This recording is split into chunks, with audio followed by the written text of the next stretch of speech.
समाधान देण्यातले. प्रेम हा सद्गुण आहे. खरं प्रेम आनंदाने बहरून येतं. ते उत्स्फूर्त असतं.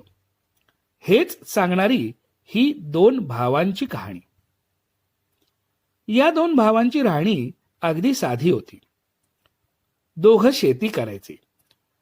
एकाच शेतात धान्य पिकवीत असल्याने दोघं मिळून काम करायचे. दोघांचेही संसार होते. त्यामुळे येणाऱ्या पिकाची समान वाटणी ते करायचे. आज वाटणीचा दिवस होता. शेतात ज्वारीचा भला मोठा ढीग साठलेला. त्याचे समान दोन भाग झाले. तेवढ्यात दुपार झाली. मोठा भाऊ जेवायला घरी गेला. तेव्हा लहान भावानं विचार केला, दादाचं कुटुंब मोठं, त्याला पैशाची अधिक गरज आहे.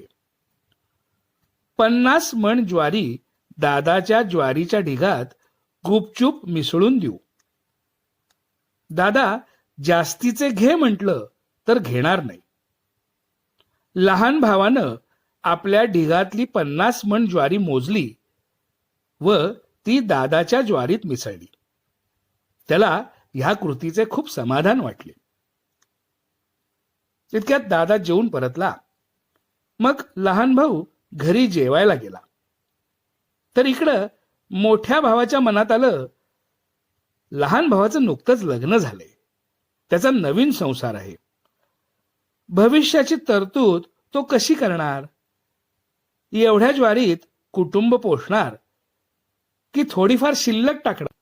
तेव्हा आपण आपल्या ज्वारीच्या ढिगातील 50 मण ज्वारी लहान भावाला द्यावी. उघडपणे हक्काने घे म्हटलं तरी तो घेणार नाही. लहान असला तरी तसा स्वाभिमानी आहे. त्यानं मग लगेच 50 मण ज्वारी मोजली आणि लहान भावाच्या ज्वारीत मिसळली. त्यालाही खूप समाधान वाटलं. प्रेम असंच तर असतं. ज्याच्यावर करायचं त्याच्या बाबतीत नेहमीच भल्याचाच विचार असतो. आणि हीच तर आपली संस्कृती आहे.